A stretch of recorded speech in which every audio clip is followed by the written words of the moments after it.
विश्व शांति सूचकांक 2022 में भारत का रैंक क्या है? 135 है। कितना है? 135। और शीर्ष पे कौन सा देश है? आइसलैंड है। लगातार 15वें संस्करण में शीर्ष पर है आइसलैंड। और दूसरे स्थान पे कौन सा है? न्यूजीलैंड है। और तीसरे स्थान पे कौन सा देश है? आयरलैंड। चौथे स्थान पे कौन सा है? डेनमार्क। और पांचवें स्थान पे कौन सा है? ऑस्ट्रिया। और सबसे निचले स्थान पे कौन सा है? आसान देश अफगानिस्तान है। और ये आंकड़ा कौन जारी करता है?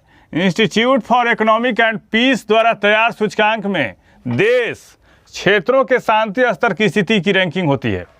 और इसमें घरेलू और अंतर्राष्ट्रीय संघर्ष, सुरक्षा समेत 23 मापदंड होते हैं।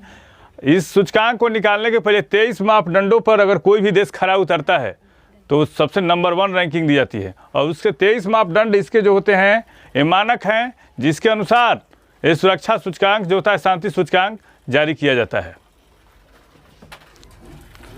हाल ही में विश्व मरुस्थलीकरण और सूखा रोकथाम दिवस कब मनाया गया? 17 जून को मनाया गया। और 2022 में इसकी थीम क्या है? एक साथ सूखे से ऊपर उठना। और इस दिन का उद्देश्य क्या है? इस दिन का उद्देश्य मरुस्थलीकरण से निपटने के लिए अंतर्राष्ट्रीय प्रयासों के बारे में लोगों में जागरूकता को बढ़ाना है।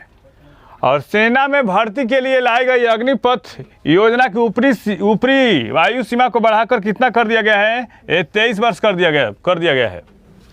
और हाल ही में अग्निपथ योजना के तहत शुरुआत में भर्ती प्रक्रिया में प्रवेश आयु कितना थी? 7.5 से 21 कर दी गई थी।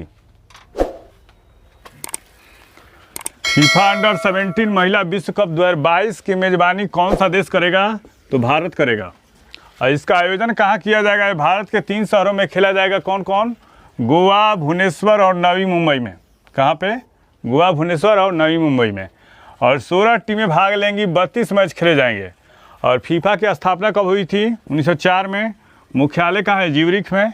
और 1930 से फीफा वर्ल्ड कप का आयोजन हो रहा है जो हर चौथे वर्ष खेला जाता है।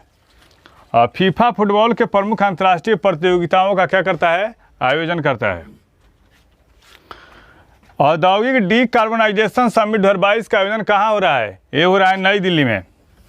और इसका उद्घाटन किसने किया है? केंद्रीय सड़क एवं परिवहन मंत्री ने किया है। और इसमें क्या होगा? इस रोड मैप में पर्यावरण और विकास के बीच संतुलन स्थापित करने पर बल दिया गया है।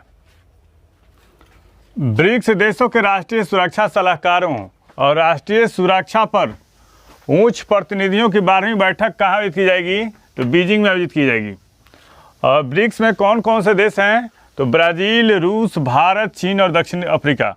और ब्रिक्स की स्थापना कब की गई थी? 2009 में। पहला सम्मेलन कहाँ हुआ था? रूस के रिक्तनबर्ग में।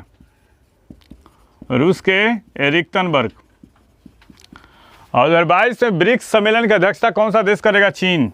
और 2022 के ब्रिक्स सम्मेलन की थीम क्या है? वैश्विक विकास के लिए नए युग में उच्च गुणवत्ता वाले ब्रिक्स साझेदारी को बढ़ावा देना है।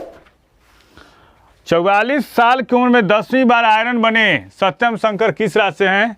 तो भागलपुर, बिहार से हैं। और आयरन मैन बनने के लिए 3 तरह की प्रतियोगिता में शामिल होना पड़ता है। पहला 3.8 किलोमीटर की तैराकी, दूसरा 180 किलोमीटर की साइकिल रेस और तीसरा 42.2 किलोमीटर की दौड़।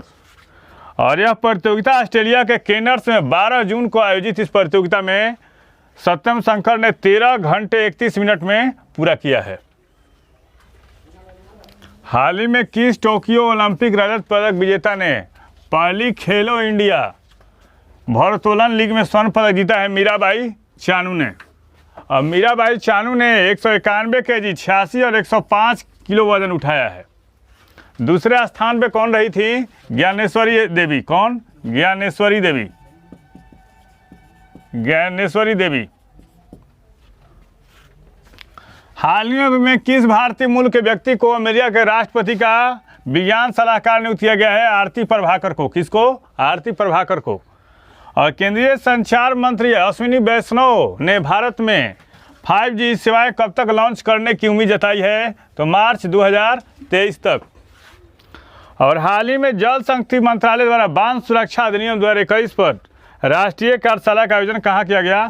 नई दिल्ली में। इस चैनल के माध्यम से सही विषयों का तथ्यपरक विश्लेषण किया जा रहा है। आप इस चैनल से जुड़िए, लाइक कीजिए, सब्सक्राइब कीजिए। Thank you.